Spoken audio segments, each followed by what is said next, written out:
For today's video, tara at samahan ninyo ko mga bossing. Dahil ngayong araw nga pala ay uuwi na kami!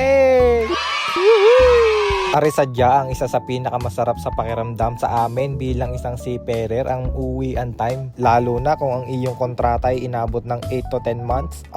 Sarap iuwi noon. Parang kanyon.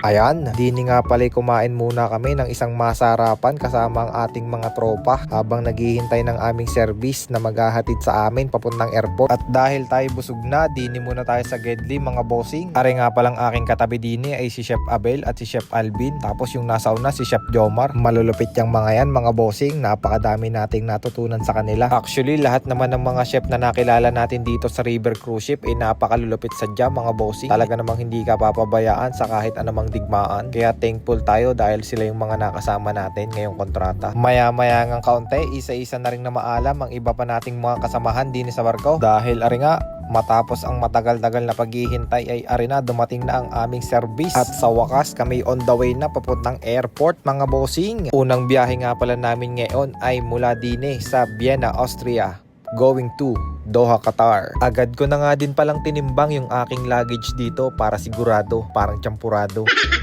Yan, ito mga idol, uwi na! 1, 2, 3 into the 4. Snoop Doggy Dogg and Dr. Dre is at the It's like this and like that and like this and It's like that and like this and like that and It's like this and like that and like this and Dre creep to the mic like a fan. Walang popogi ng mga yun, sino yun?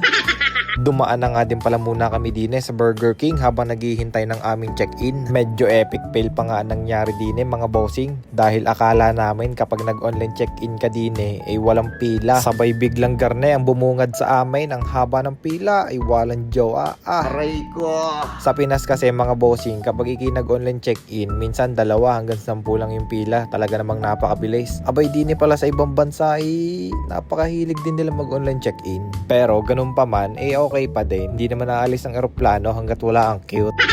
Okay, dito na tayo sa loob ng eroplano mga boss. Ganito naman ang aking POV sa mga oras na ito mga bossing. Point of view ng makakatikim na ng lome. Gaya naman ng nakasanayan dahil hindi pa nga tayo naantok sa mga oras na ito. Tamang movie marathon muna tayo dyan. Sabay food trip. Grabe, sumasarap talaga yung pagkain sa eroplano kapag ikigutom. Makalipas nga ang ilang oras na biyahe, nakarating na rin kami dito sa Doha, Qatar. At dahil nakita na namin aring dilaw na teddy bear, ay hindi pwedeng hindi kami dadaan dine sa Mariner Lounge. Ang kailangan nga lang pala dine para kayo makapasok ay ang iyong seaman's book at ang iyong plane ticket. Sobrang dami din kasi na pwede mong gawin dito. Napakadaming pagkain, inumin, alak, lahat yan libre. Basta sabihin mo lang ang pangalan ko. Nagustuhan ko nga pala dito yung tom yum soup nila. Napakasarap mga bossing. Tamang-tama lang yung asim at anghang. Sabay tagay tayo ng kauntian mga bossing. Medyo amats nga pala tayo dyan. Ay, sa manlalakay. Next flight naman natin ay Doha, Qatar to Manila, Philippines. Let's go! Medyo nakakapagod nga lang dahil sobrang haba ng mga naging biyahe natin. Pero okay lang yan. Babawi na lang tayo ng tulog. Pagka uwi, tutulog tayo mga 10 araw. And that's it mga bossing. Touchdown Pilipinas kung mahal na tayo. Salamat sa inyong panonood. Ciao!